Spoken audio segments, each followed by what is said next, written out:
À Strasbourg, la magie de Noël emplissait l'air et les rues s'illuminaient de mille feux.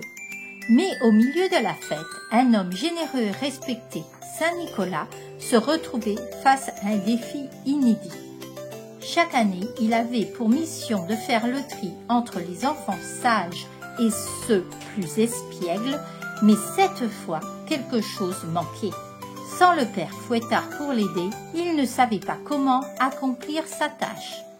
Dans la ville animée, il allait découvrir que l'esprit de Noël pouvait être aussi espiègle qu'il était chaleureux.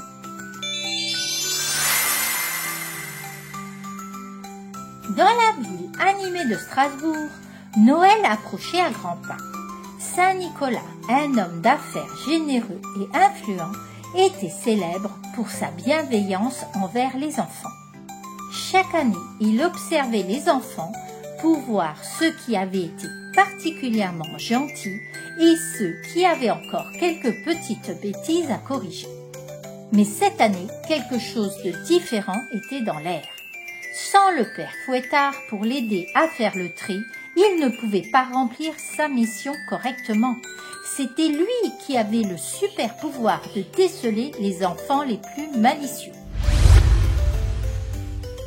Un soir, alors qu'il passait devant le grand sapin de la place Kléber, illuminé de 1000 lumières scintillantes, il se rendit compte que l'esprit de Noël semblait avoir changé. Les enfants riaient et jouaient ensemble.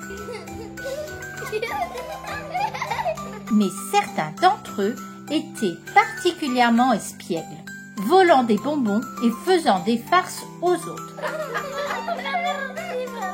Saint Nicolas observa tout cela avec un mélange d'étonnement et de satisfaction. Cependant, il comprit que la présence d'enfants malicieux compliquait sa mission.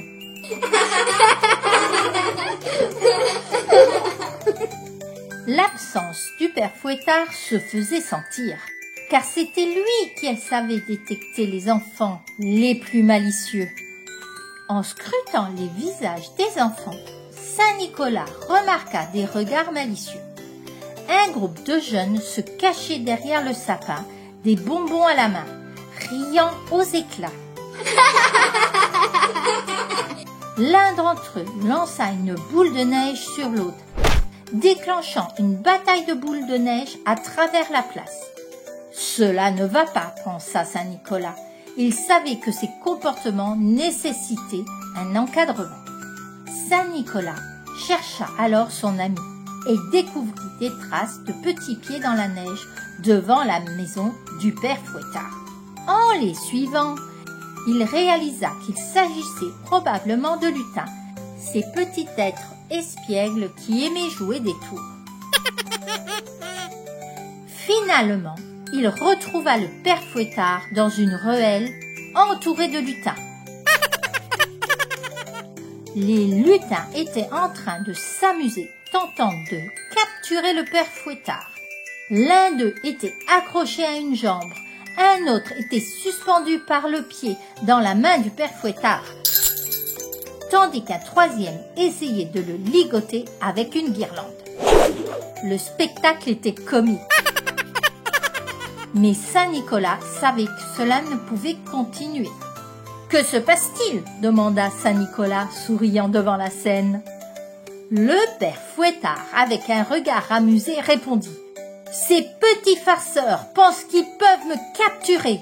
Je leur explique que Noël n'est pas juste une question de blague. » Saint Nicolas se retourna vers les lutins et leur dit « Écoutez, chers lutins, certaines blagues sont drôles, mais d'autres peuvent être un peu trop espiègles. Par exemple, mettre des pommes de terre à la place des bonbons, ce n'est pas très gentil. Mais accrocher des chaussettes géantes sur la mairie, ça c'est très très drôle. » Les lutins hochèrent la tête, un peu perplexes.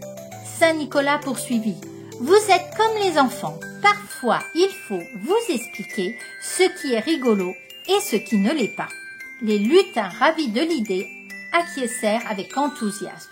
Nous pouvons faire des blagues amusantes sans être méchants, n'est-ce pas ? s'exclama l'un d'eux, avec des yeux pétillants. Saint Nicolas sourit. Exactement. Si vous êtes gentil, les enfants apprécieront et ils pourront rire ensemble. Le père Fouettard acquiesça également, ajoutant « Nous aurons toujours du travail tant qu'il y aura des enfants et des lutins. » Souvenez-vous, même si Noël est un moment de joie et de rire, c'est aussi un moment pour être bienveillant. Ensemble, nous pouvons célébrer Noël avec des rires qui réchauffent le cœur, tout en veillant à ce que chacun se sente respecté. Les lutins hochèrent la tête, comprenant même les blagues avaient leur place tant qu'elles étaient bienveillantes et respectueuses. Après avoir retrouvé le père Fouettard et les lutins farceurs, Saint Nicolas eut la sagesse de leur rappeler que Noël est avant tout un moment de bienveillance et de respect. Les lutins, tout joyeux de pouvoir faire des blagues tout en étant gentils, comprirent que l'humour devait toujours servir la joie, sans jamais nuire. Ainsi, Strasbourg vécut un Noël où les rires étaient nombreux, mais toujours empreints de gentillesse, où chacun, grand ou petit, savait que l'esprit de Noël, c'était avant tout celui du partage de l'amour.